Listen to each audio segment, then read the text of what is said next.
Boa noite a todos que estão presentes aí no Bezerra de Menezes. Boa noite aos que estão presentes online. Sejam bem-vindos a mais essa sexta-feira 13, né? 13/2/2026. E hoje nós trazemos um tema, a vida futura. O que nos espera após a morte? E hoje nós temos como palestrante o Sr. Francisco Pinheiro, que hoje vai estar conosco para contribuir um pouco do seu conhecimento. E eu convido hoje a minha amiga de caminhada, Caritas, que vai fazer a nossa prece, a nossa mensagem de abertura.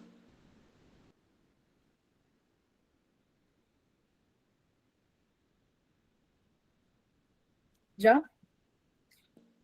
Pode começar, Caritas. Leitura Transformação do livro Guia de Luz. Na verdade, nem todos dormiremos, mas todos seremos transformados. Foi Paulo que falou, está em 1 Coríntios, capítulo 15, versículo 51. Refere-se o apóstolo dos gentios a uma das realidades da vida espiritual. Dos problemas da morte, as escolas cristãs, trabalhadas pelas cogitações teológicas simples, erigiram-se teorias diversas, definindo a situação da criatura. Após o desprendimento carnal, é justo que semelhante situação seja a mais diversificada possível. Ninguém penetra o círculo da vida terrena em processo absolutamente uniforme, como não existem fenômenos de desencarnação com analogia integral. Cada alma possui a sua porta de entrada e saída, conforme as conquistas próprias. Fala-se demasiadamente em zonas purgatórias, em trevas exteriores, em regiões de sono psíquico.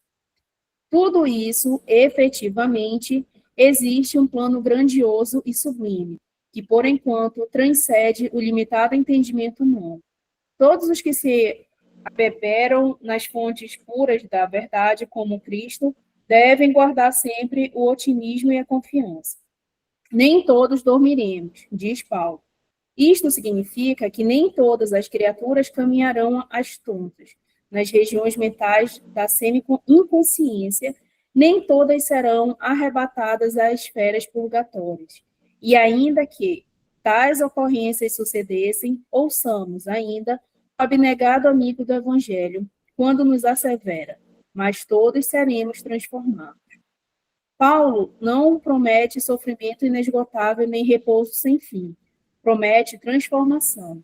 Ninguém parte ao chamado da vida eterna senão para transformar-se. Morte do corpo é crescimento espiritual. O túmulo, numa esfera, é berço em outra. E como a função da vida é renovar para a perfeição, transformemo-nos para o bem desde hoje. Já. Então vamos ficar com os nossos pensamentos elevados a toda a equipe espiritual, a Deus, Senhor Deus Pai de infinito amor e bondade. Reunidos estamos neste momento para refletir através dos teus ensinamentos sobre a vida futura, através do nosso irmão, seu Francisco, que possamos ser orientadas, iluminadas, através de todo o seu conhecimento. Fica conosco neste momento, Senhor, que assim seja. Que assim seja. Seu Francisco, sinta-se à vontade. Ele já está soltando.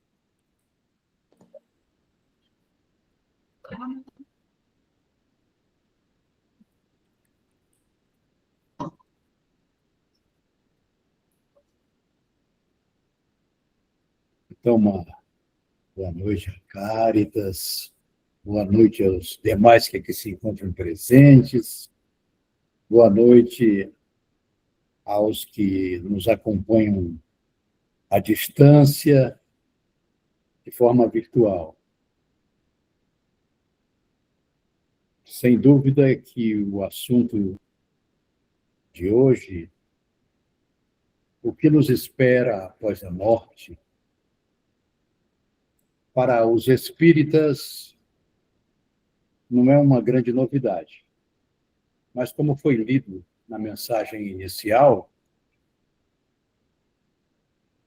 ninguém sabe exatamente em que dimensão do plano nós vamos ficar. Essa é uma realidade. Nós sabemos que vamos mudar desse plano para o outro porque somos espíritos. Viemos do plano espiritual, reencarnamos e a ele vamos retornar, a pátria espiritual. Mas que plano será esse? Que lugar será esse que nos cabe? Sem dúvida alguma, já temos alguns conhecimentos através da codificação espírita sobre os diversos planos. E hoje nós vamos trazer aqui, segundo o trabalho de Kardec, que ouviu vários espíritos e colocou no livro O Céu e o Inferno, que há moradas onde se encontram os chamados espíritos felizes. E que há outras moradas onde transitam os chamados espíritos sofredores. E há outros onde permanecem por algum tempo os espíritos em condição mediana. Não sofrem muito, mas também ainda não são felizes. Então, pelo menos nós já sabemos que nós vamos para um desses três lugares. Seria muita pretensão a gente pensar que a gente vai logo para um mundo feliz, né? Mas não custa nada a gente fazer os esforços para chegar até lá. Quais são os esforços? Os espíritas sabem muito bem quais são. Nós podemos dizer que o fato espírita ele é anterior ao espiritismo.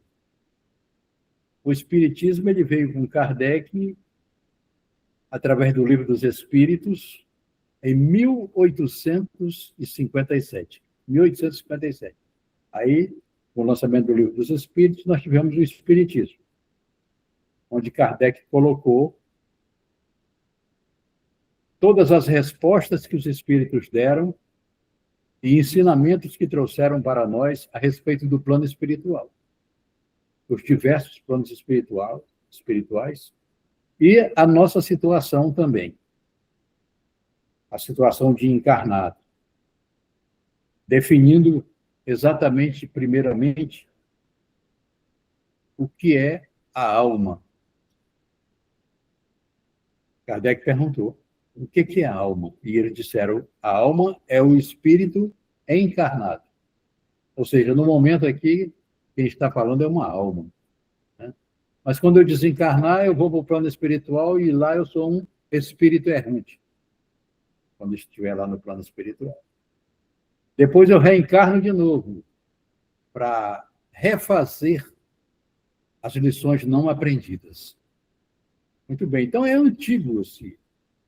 O fato espírita ele é antigo, ele é antes de 1857, ele já existia. Aliás, ele sempre existiu. Eu trouxe aqui alguma coisa sobre a história do espiritismo, que é uma obra que foi escrita por um pesquisador, Arthur Conan Doyle, e ele fez uma pesquisa intensa sobre isso e destacou os precursores do espiritismo, os que vieram antes do espiritismo, mas que eram, por exemplo, videntes, médiuns videntes. Na época não tinha esse nome, porque foi com o espiritismo que veio o nome de médium. Mas eles eram médios porque sempre existiram os médios. Os profetas eram médios. Muito bem. Então, nessa obra, A História do Espiritismo, Arthur Conan Doyle cita o exemplo de Emanuel Swedenborg. Quem estuda o ERG lê os precursores do Espiritismo e Emanuel Swedenborg é um dos precursores. Esse Emanuel Swedenborg, ele era um médium vidente. E a data é de 1744. Olha bem, o Espiritismo é a partir de 1857. Mas nós temos fatos espíritas, que na época não existia o Espiritismo, mas nós tínhamos os fatos espíritas em 1744. Mais de 100 anos antes do Espiritismo, nós já tínhamos fatos espíritas. O fenômeno espírita sempre existiu. Não existia espiritismo, como Kardec codificou, mas o fato existia. Por exemplo, o Emanuel Swedenborg, está narrado aqui na obra que eu citei, ele estava em Gotemburgo, na Suécia. Ele era sueco. Ele estava em Gotemburgo, na Suécia. Vamos supor que Gotemburgo fosse Itacoatiara. Então, ele estaria em Itacoatiara. E a capital era Estocolmo. É Estocolmo. Né? E ele estava jantando com 11 intelectuais, que ele era um intelectual e se reunia com intelectuais. E ele estava jantando com 11 intelectuais e, de repente, no meio da janta, ele disse: está ocorrendo um incêndio em Estocolmo. Eu estou vendo um incêndio em Estocolmo. E os intelectuais, esse camarada pirou. Que história é essa? Ocorrendo incêndios? Está ocorrendo. E ele foi descrevendo todo o transcorrer desse acontecimento, desse incêndio. Muito bem.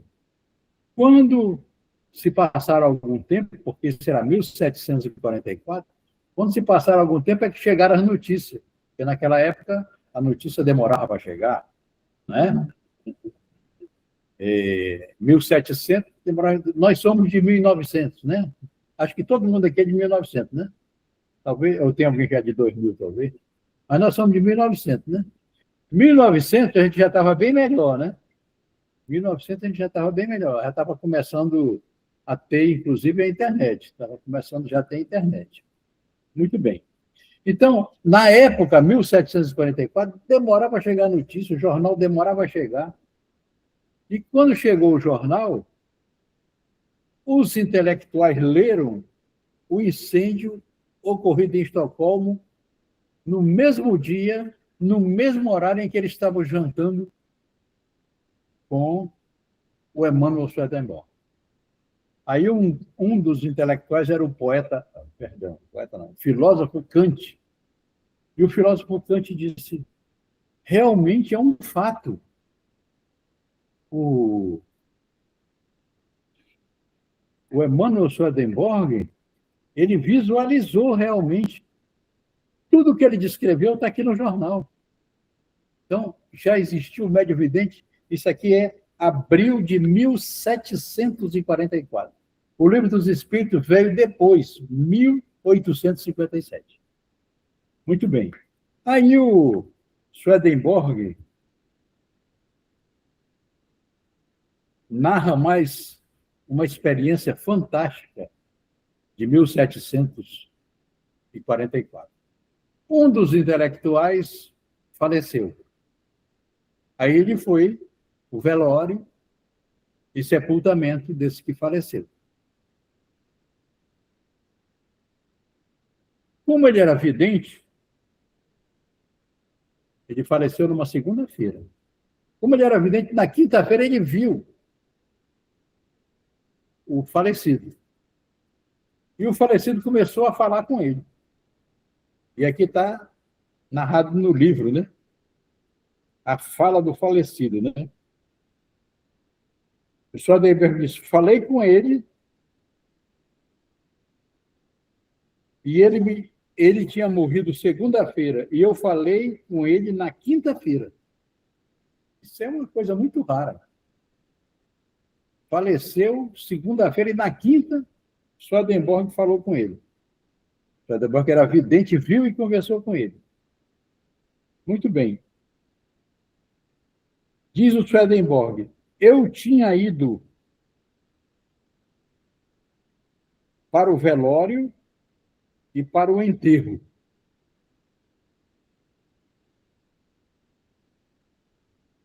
Ele me disse que viu o coche fúnebre, ou seja, o falecido disse, eu vi o coche fúnebre, porque naquela época não era carro fúnebre, era o cavalo que puxava, 1700. Eu vi o coche fúnebre e presenciei quando o féretro baixou a sepultura. Ele viu. Levaram o corpo dele e o sepultamento dele. Ele assistiu. Entretanto, conversando comigo, ele me perguntou por que o haviam enterrado se ele estava vivo. Você vê que ele não tinha conhecimento nenhum. Ele estava no plano espiritual, mas não tinha conhecimento de nada. Por que me enterraram? Eu estou vivo, estou conversando contigo aqui. Por que me enterraram? Hoje, na mediúnica, a gente conversa, né, com o espírito. Né? Por que me enterraram? Muito bem. E ele continua aqui. Quando o sacerdote disse que ele se ergueria no dia do juízo final, ele perguntou, por que ele está dizendo isso se eu já estou de pé? Ou seja, é interessantíssimo, né? A gente vê que a verdade ela é antiga. A gente vai descobrindo depois. Quando Jesus retornou para o plano espiritual, ele disse, vou rogar a meu Pai e pedir que ele mande um outro Consolador, o Espírito de verdade, que vai relembrar tudo que eu disse e muito mais. Foi na época que o Espírito de verdade veio e, juntamente com Kardec, fizeram o trabalho da codificação espírita, através do lançamento do Livro dos Espíritos, e depois as demais obras da codificação. Muito bem.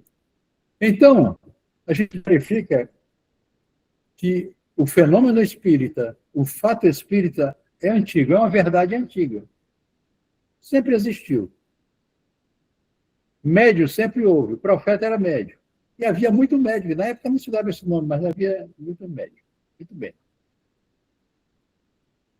Kardec conversou com muitos espíritos. Ele anotou tudo. Ele gravou tudo.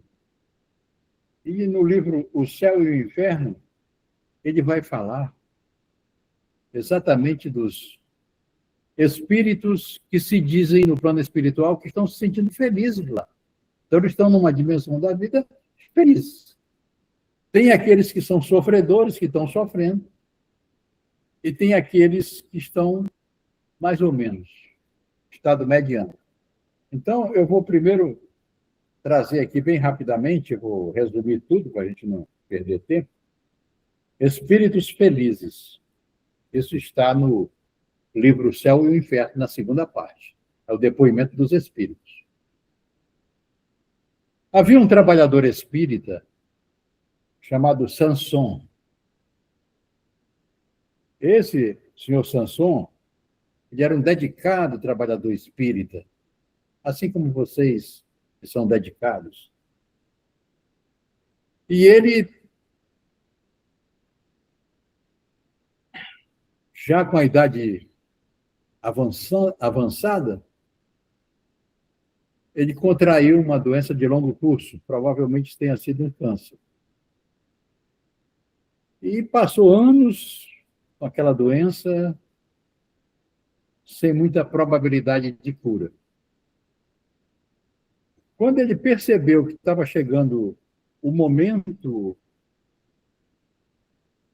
de ele desencarnar, como ele era espírita, ele sabia que estava próximo ao momento dele desencarnar, ele fez uma carta para os colegas da casa espírita dizendo: eu sinto que está próximo o momento de eu desencarnar. A qualquer momento eu posso desencarnar. Mas eu quero pedir a vocês que, quando eu desencarnar, façam uma reunião mediúnica e evoquem o meu nome.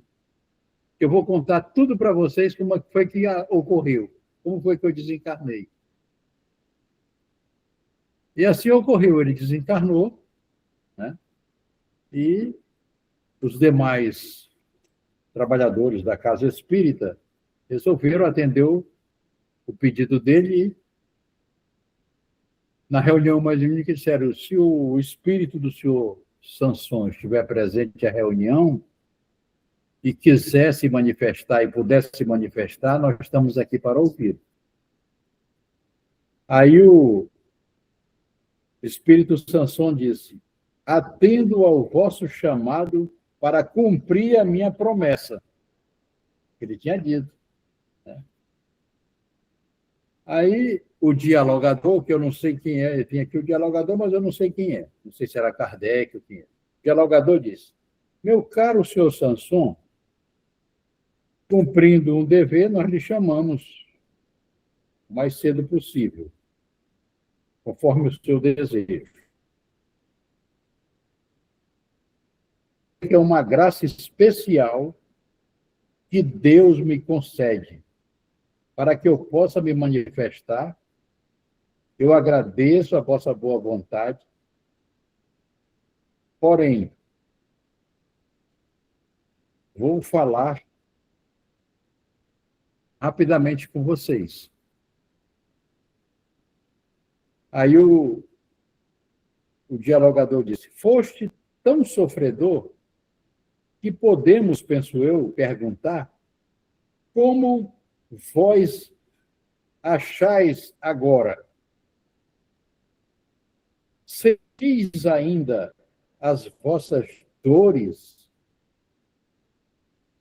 Comparando a situação de hoje com a de dias atrás, antes de desencarnar, que sensações experimentais?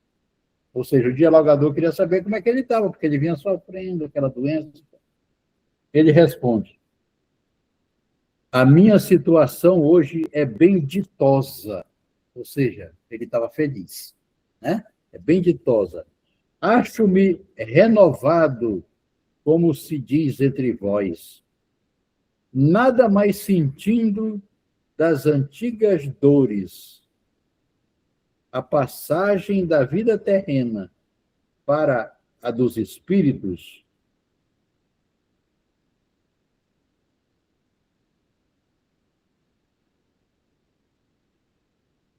deixou-me, de começo, num estado incompreensível, porque ficamos, algumas vezes, muitos dias privados da lucidez. Eu havia feito, no entanto, um pedido a Deus para permitir-me falar aos que estimo, e Deus me ouviu. Então, estava atendendo, ele estava ali. Mas ele estava se sentindo bem, tranquilo. Aí o dialogador pergunta: ao fim de quanto tempo recobraste a lucidez das ideias? Ele diz, o espírito: ao fim de 8 horas. Isso também é muito difícil. Era um espírito, que nós podemos dizer, que tinha suas virtudes. Porque em 8 horas ele despertou. Já sabia que estava no plano espiritual. Sem dúvida alguma, que quando você tem uma doença de longo curso, você vai aos poucos, devagar, se liberando, e tendo contato com os amigos do outro plano. Muito bem. Ao fim de 8 horas,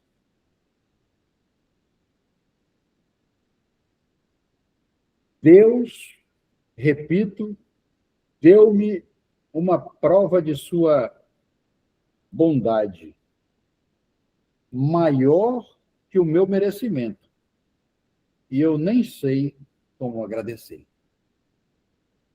Aí o dialogador faz mais uma pergunta.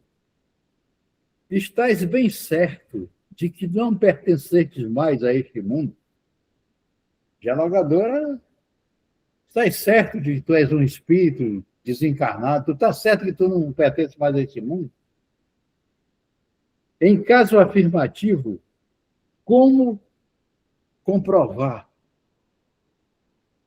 E ele respondeu, meus irmãos, certamente eu não sou mais desse mundo, porém, estarei sempre ao vosso lado para vos proteger e sustentar, a fim de pregardes a caridade e a abnegação que foram os guias da minha vida.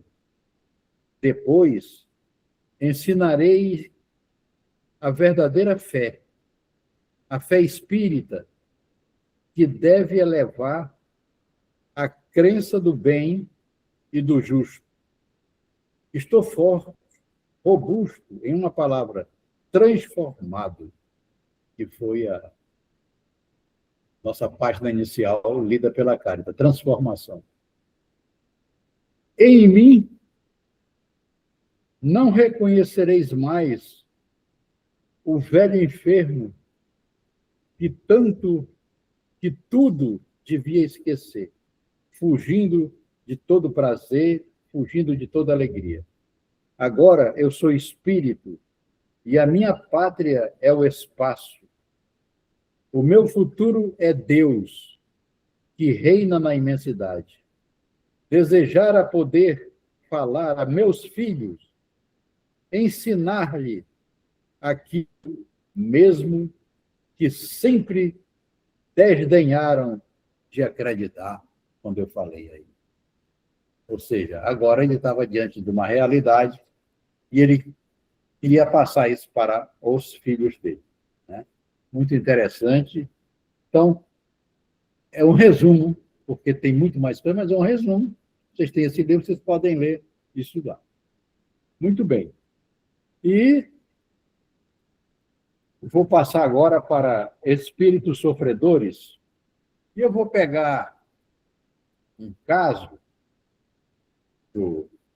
da mesma obra do Kardec, né? Dos espíritos sofredores. Nós vamos pegar um caso aqui que não é muito pesado, né? Vou pegar uma questão aqui. Deixa eu ver.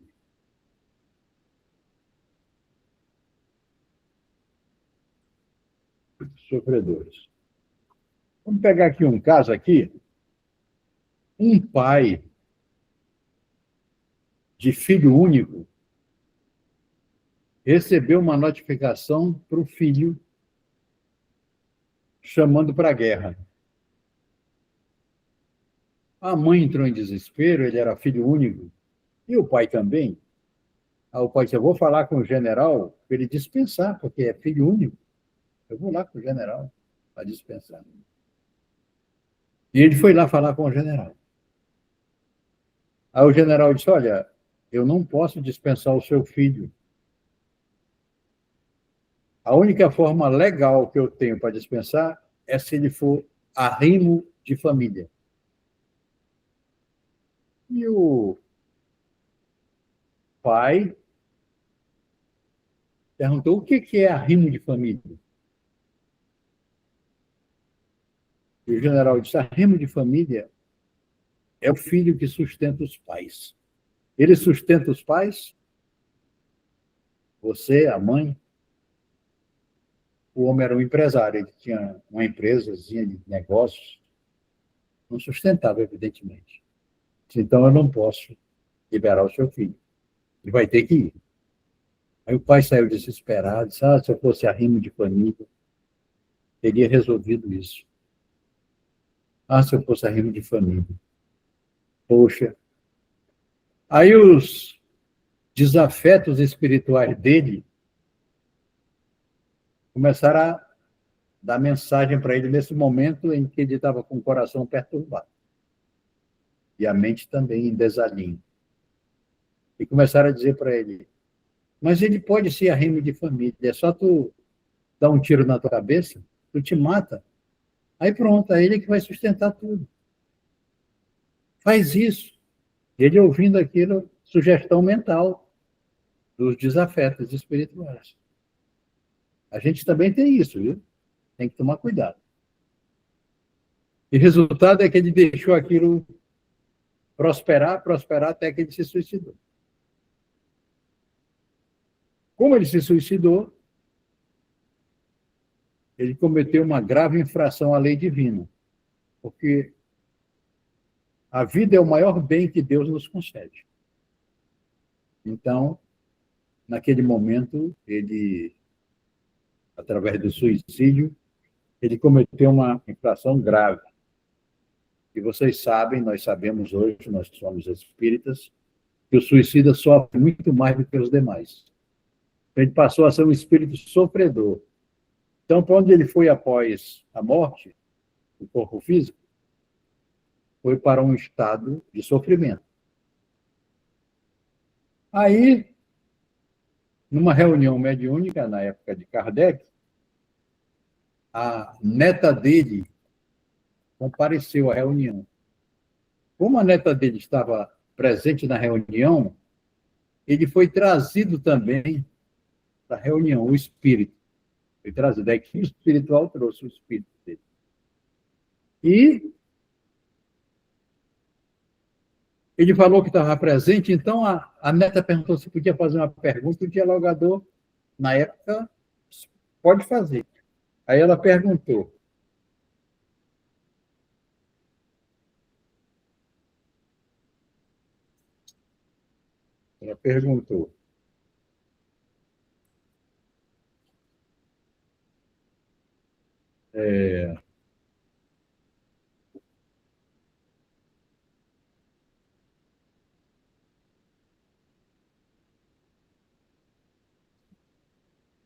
não, não é o caso da neta. O caso da neta é o outro, que eu vou contar. Esse não é o caso da neta. Esse é o caso do que se suicidou, né? Então, ele não tinha neta, não. Só teve um filho, não tinha neta, não. Esse é diferente. Esse suicidou-se e ele veio para a reunião mediúnica. Trouxeram para a reunião mediúnica para que ele, sentindo aquela ambiência da reunião mediúnica, ele pudesse melhorar. Então, ele agradeceu muito, disse que ele sofreu muito, mas ele estava se sentindo melhor. E ele sabia que um dia Deus ia perdoá-lo pela falta grave que ele tinha cometido, né? Muito bem. Aí,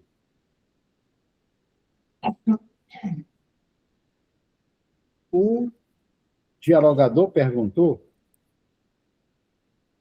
se ele cometeu o suicídio unicamente porque ele queria tirar o filho daquela situação ou se tinha algum outro motivo.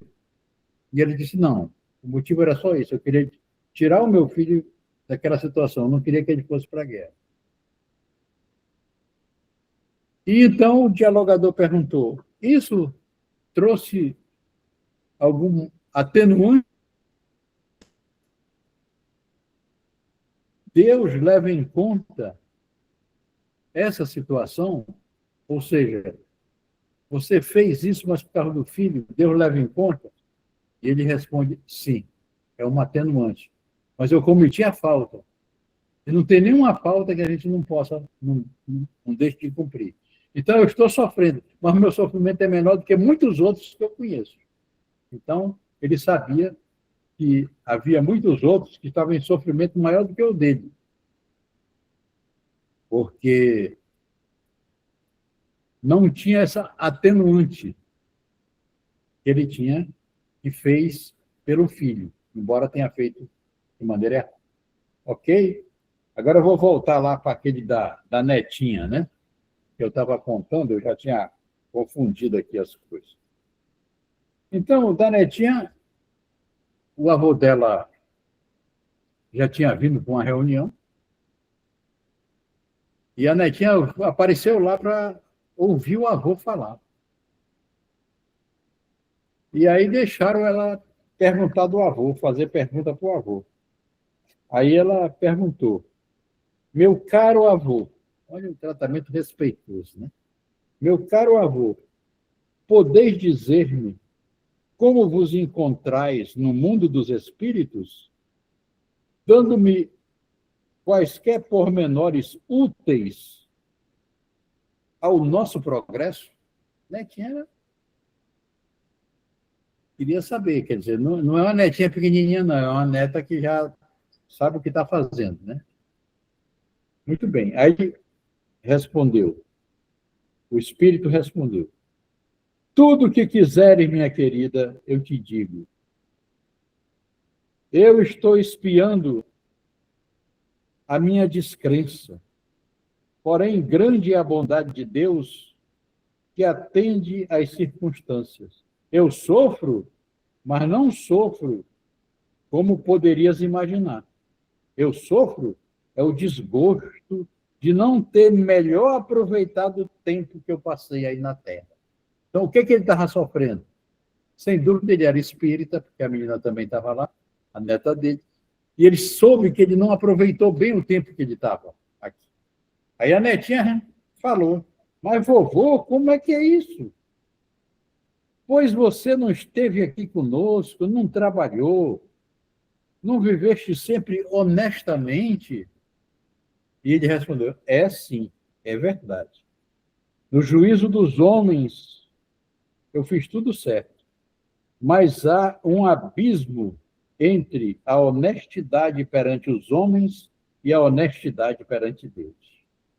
E uma vez que tu desejas te instruir, procurarei demonstrar-te a diferença. Aí entre vós é reputado honesto aquele que respeita as leis, respeita os outros, etc. E tal. Honesto é aquele que não prejudica ninguém, não mexe com o seu próprio e tal. Aí ele vai dando aqui o que é, né? Aí ele vai agora dizer perante Deus. Vou pular aqui para não estar perante Deus.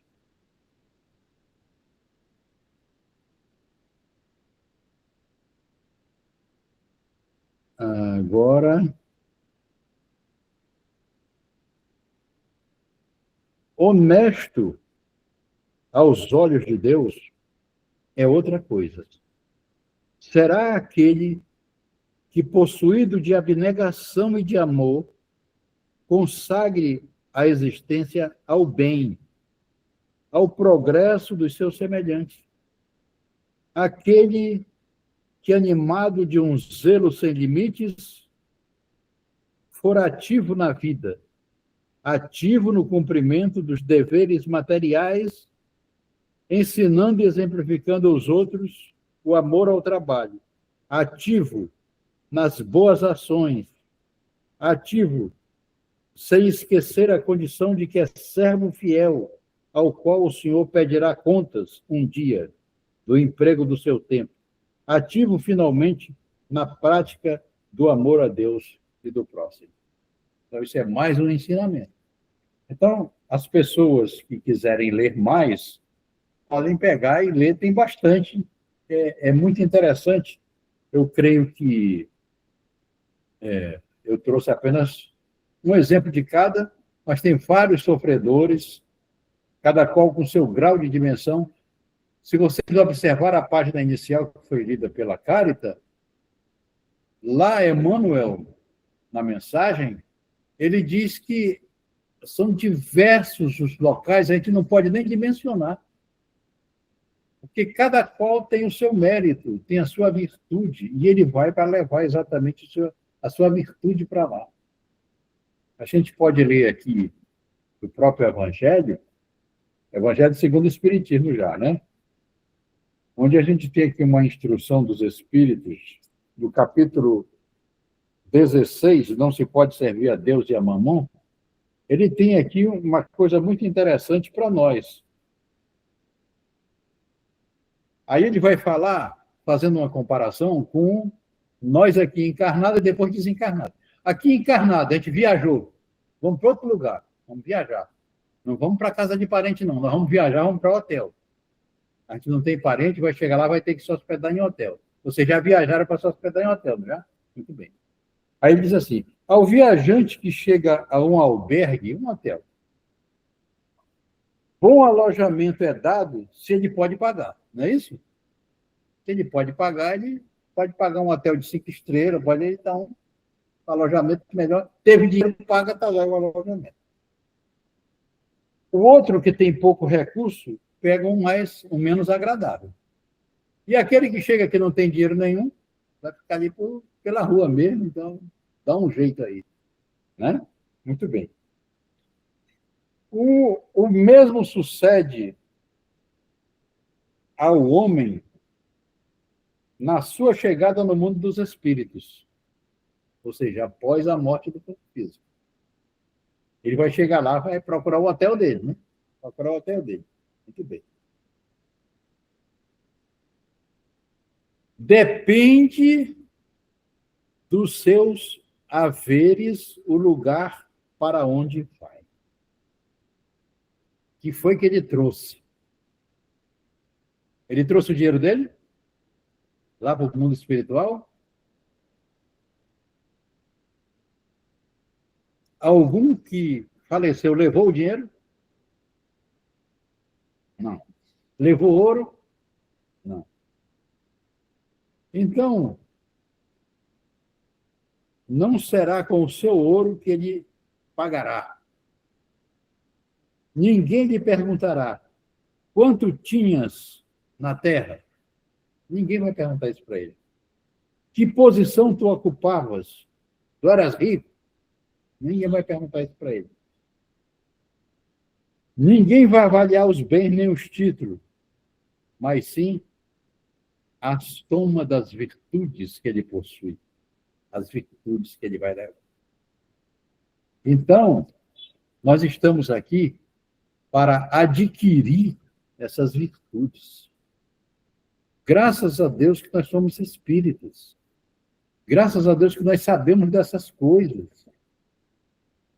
E nós estamos aqui procurando ser virtuosos, fazer o bem, praticar a caridade, para levar essas virtudes para lá, para ter um bom hotel. Que dimensão da vida nós vamos encontrar lá? Depende dessas virtudes que nós vamos levar. Chico Xavier, sem dúvida alguma, Madre Teresa de Calcutá, sem dúvida alguma, encontraram os melhores lugares. Nós sabemos de várias histórias, né? Inclusive, tem uma história que acho que é do irmão Bezerra de Menezes, né? Quando ele chega lá no plano espiritual. Está no livro Semeador de Estrelas. Ele apareceu ao Divaldo Franco,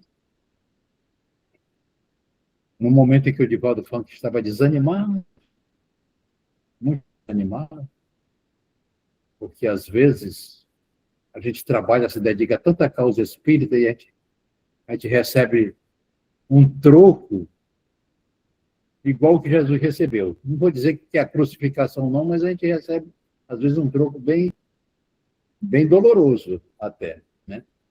Então, teve um momento que o Divaldo estava meio desanimado, ele tinha o trabalho dele na Mansão do Caminho, tinha muita dificuldade para cuidar daqueles 100 e tantos filhos que ele adotou como filho, né?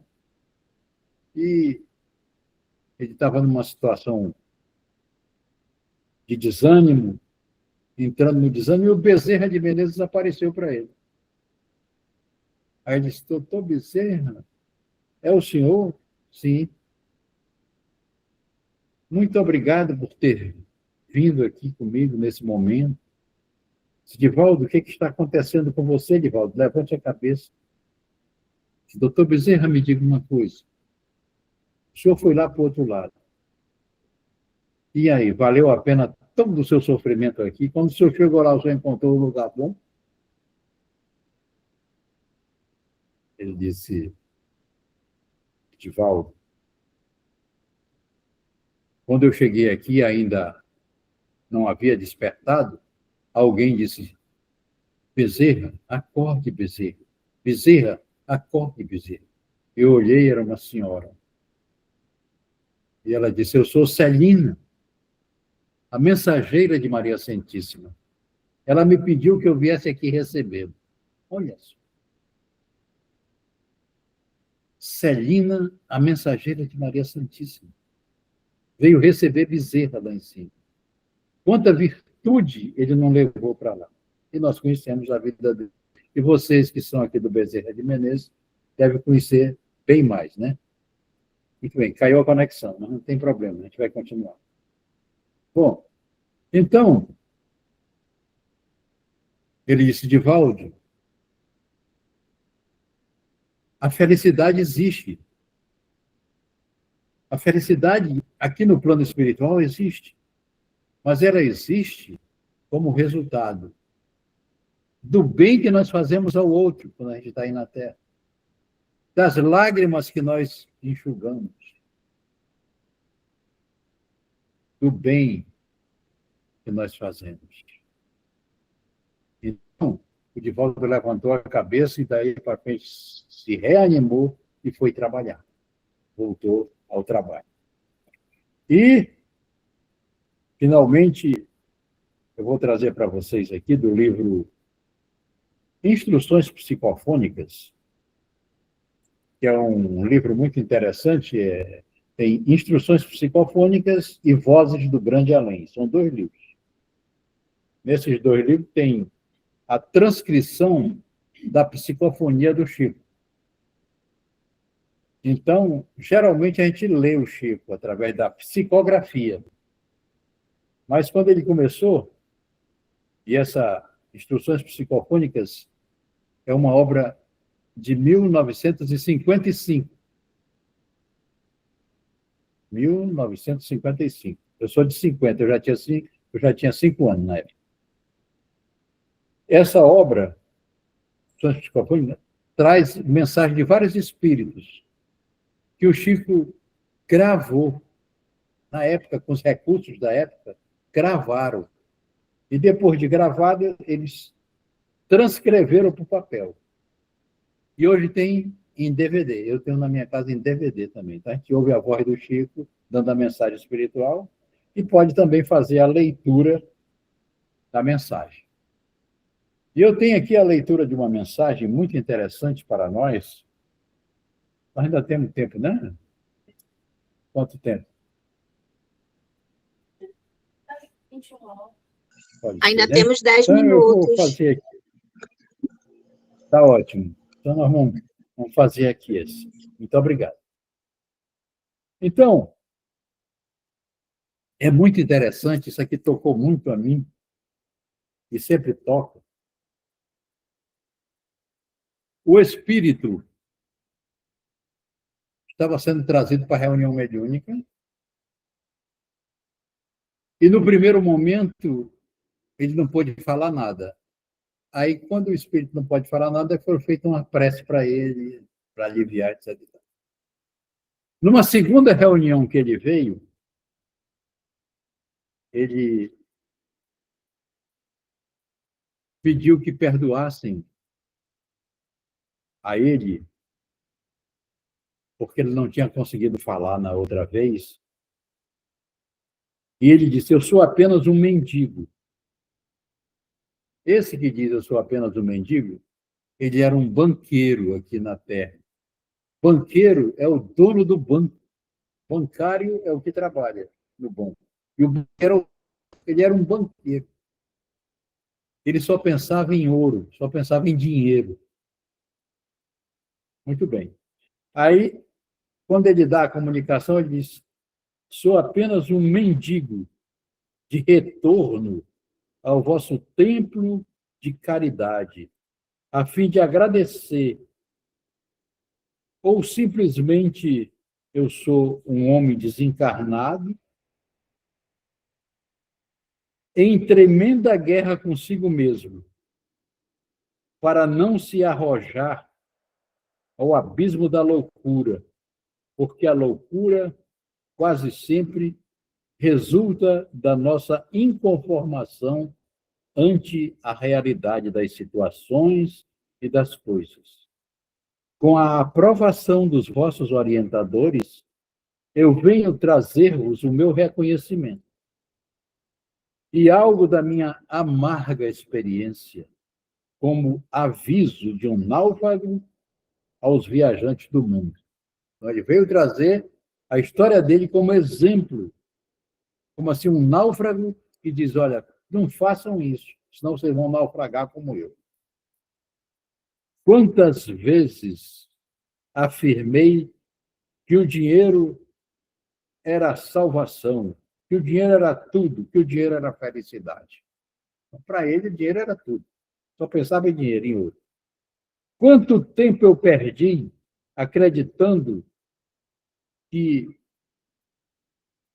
a dominação financeira fosse o triunfo real na Terra. No entanto, a morte me assaltou em plena vida. Assim como o tiro do caçador surpreende o pássaro desprevenido no mato. Como foi o meu desligamento do corpo físico e quantos dias eu dormi na sombra, por agora eu nada sei dizer. Eu sei hoje apenas que eu acordei no espaço estreito da sepultura. Olha bem, ele não conseguiu se libertar da sepultura, ele ficou, o espírito dele, preso na sepultura com o corpo físico. Com o pavor de um homem que se via enjaulado. Então, ele estava dentro da sepultura, é como se estivesse preso. Sufocava-me a treva espessa. Horrível dispneia agitava-me todo. Eu queria ar puro. Eu queria respirar. Respirar. E gritei por socorro. Por socorro. Meus brados, contudo, se perdiam sem eco. Eu continuei. Ao cabo de algum tempo, notei que duas mãos vigorosas me soergueram e vi-me, depois de estranha sensação, na paz de um campo, sorvendo o ar fresco da noite. Tiraram ele da sepultura. Ele estava no cemitério. Mas que lugar era aquele? Será uma casa sem teto? De repente, a cambalear, reconheci-me. E eu gritei, condutor, condutor! E ele não me ouviu. Aí ele pulou como um pingente e saiu sendo carregado no ônibus.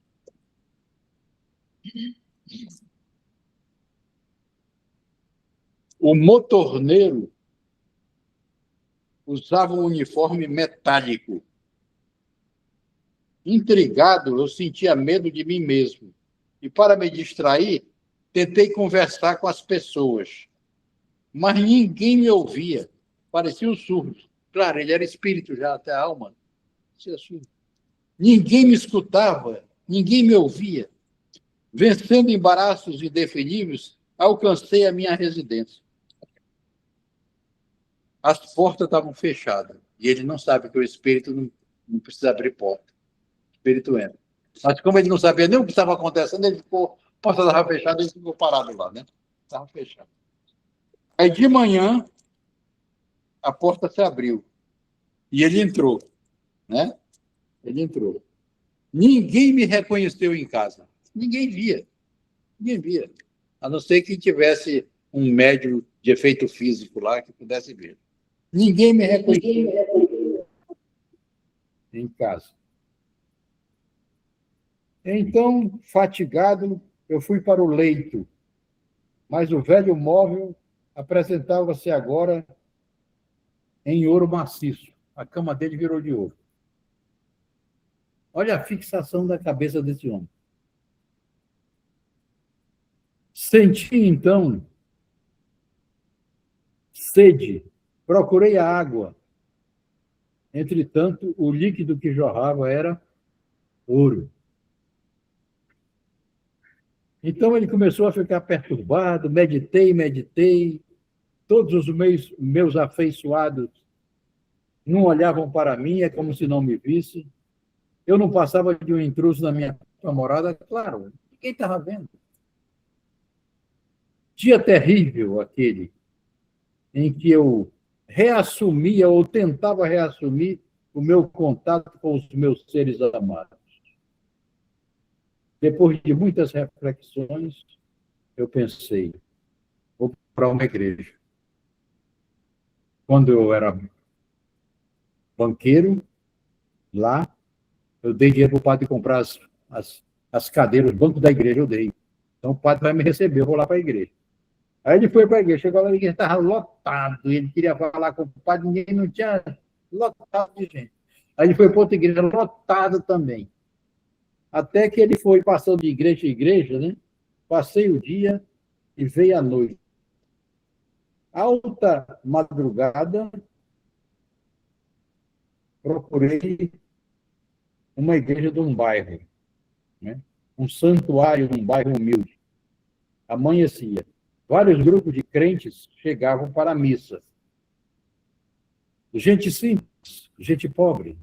Aí eu entrei, aflito, conturbado, senti necessidade de me confessar com o padre. Afinal, eu era católico. Não era praticante, mas eu era católico. E sem que ninguém me escutasse os apelos, eu pedi a presença de um padre. Aí ninguém ouvia. Aí ele olhou para o confessionário parecia para mim um guichê do banco. Parecia um guichê do banco. E assim ele foi. Ele olhou para o missal da igreja, né?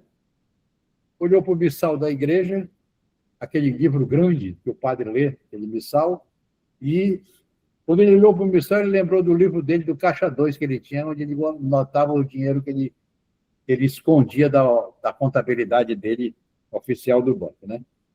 Muito bem. Então, ele se sentiu mal, saiu de lá e começou a caminhar meio perdido por aí. Aí ele se lembrou de uma pessoa que era amigo dele, que disse que era espírita. Ele disse, me lembrei do espírito. Podia ser qualquer um de vocês, né? Podia ser o Charlton. Lembrei do Charlton, um amigo espírita. Na realidade, aqui tem o nome do espírita que ele se lembrou. Cícero Pereira. Aí tem uma nota daqui que diz que Cícero Pereira era um espírita que viveu em Belo Horizonte. Muito bem. Então ele se lembrou do Cícero para pedir ajuda do que estava acontecendo com ele. E o Cícero, mediante essa evocação mental que ele estava fazendo, lembrando do Cícero, o Cícero apareceu para ele, né? E bastou essa recordação para que a voz do Cícero se fizesse ouvida. Ele me atendia o chamado. Amparou-me. Olha bem, era um bom espírita, né? Amparou-me. Só que ele já estava desencarnado também. Conversou comigo.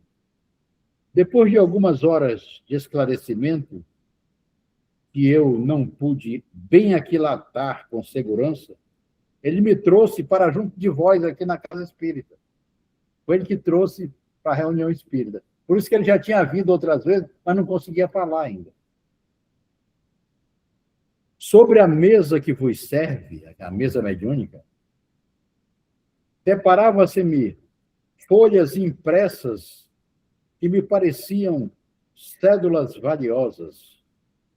Esforcei-me por fixar o evangelho que, compulsáveis no estudo, mas o livro divino, para mim, parecia livro de cheque. Forte. Fui socorrido. De imediato, quase nada pude reter dos vossos apelos e dos vossos ensinamentos na mediúnica. Contudo, depois de alguns dias, o benefício das exortações recebidas renovou-me o íntimo e os amigos espirituais que presentemente me ajudam me levaram à recuperação. Aceitei a incumbência de lidar com os associados do meu passado, velhos banqueiros, conhecido amigo rico, que maneja o dinheiro do mundo, para, através dele, algo realizar que me possa refazer a esperança. Aí ele foi atrás dos banqueiros, amigos dele, que tem dinheiro, para dar dinheiro para os pobres, para ajudar os pobres. Desde então, tenho falado em espírito com mais de 1.000 pessoas, com mais de 1.000 depositantes de ouro e de preciosidades, suplicando atenção para a caridade. Entretanto, o mesmo que aconteceu comigo, acontece com ele. Eles não se interessam. Têm os ouvidos de mármore, as cabeças de pedra e o coração de gelo. Somente agora, meus irmãos, somente agora, neste momento, atingi um grande resultado. Aproximei-se de um amigo que guardava algumas economias, e eu disse para ele, em pensamento, mandei um pensamento para ele: compra um cobertor e leva para aquela senhora lá, ela está morrendo de frio, faz isso. Oferece um cobertor para a pobre, que ela é uma viúva. E ele aceitou a minha sugestão.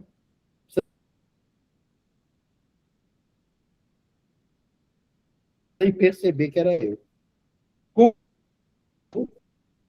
E quando eu entregar essa esmola do agasalho a quem tinha frio. Então, meus amigos, pela primeira vez, depois da minha morte, uma nova alegria brotou na minha alma. Tenho hoje a aventura de crer que as visões do ouro terrestre ficarão para trás.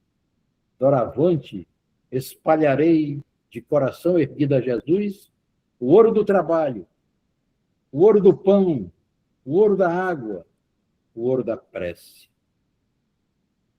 Ó Senhor, que esses fios de algodão dados de boa vontade nos envolvam também agora no frio das nossas almas.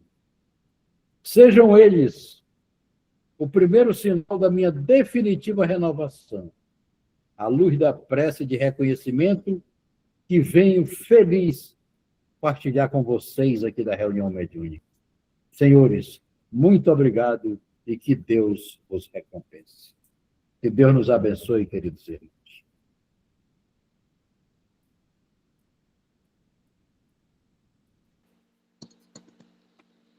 Alguém gostaria de contribuir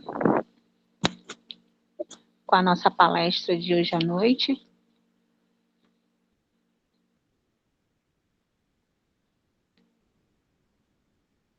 Seu Francisco, quero muito agradecer Sim. a sua presença na nossa casa espírita, Bezerra de Menezes. Agradecer a palestra de hoje, que foi muito edificante. E com seus exemplos Andressa. simples. Foi muito bom mesmo. Andressa, alguém gostaria nós todos mais? somos Oi? Andressa, nós todos somos beneficiados através da misericórdia divina.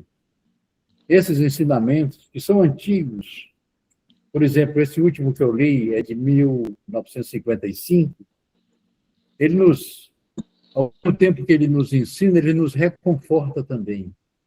Principalmente nós somos trabalhadores do movimento espírita. Então, eu Exatamente. agradeço a você pela sua bondade das suas palavras. Obrigado. Obrigada. Vamos para a nossa prece final de agradecimento. Vamos ficar com permanecer com os nossos corações ainda em pensamentos a toda a equipe espiritual que está presente nos lares, na nossa casa, Bezerra de Menezes, e diante de tudo que foi compartilhado conosco, através da Tua palavra, ajuda-nos, Senhor, a viver de maneira digna, plantando as sementes do bem, que elas florescerão na eternidade. Transforma o medo da morte, em confiança na Tua justiça e misericórdia. Abençoa cada coração presente, cada coração que está nesse momento precisando da Tua ajuda, do Teu conforto. Fica conosco, Senhor, hoje e sempre. Que assim seja.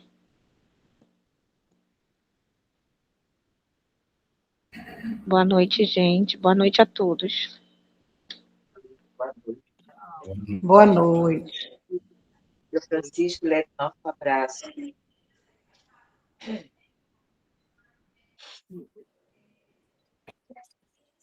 Uma boa noite a todos. Boa noite. Boa noite, Cátia, Salvi, Andresa, eu.